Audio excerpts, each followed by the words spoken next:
yung mga bagong stock mayroon kayo dito, Boss Kelvin? So yun po, lahat naman po ng stock sa Tondo branch natin, sa Kawit branch natin, meron din po dito kay Bukawi, Bulacan.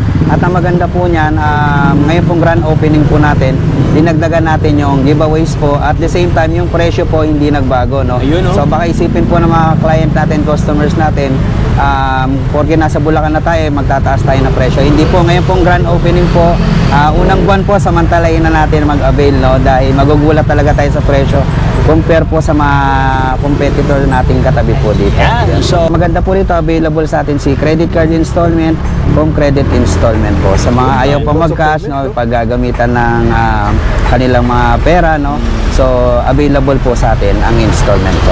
Ayan, so atin na pong simulan. So dito, pisahan po natin kay HS1 e-trike po natin. Ayan, naka 650 watts na motor yan, 650 watts na controller, 6023 na battery, no.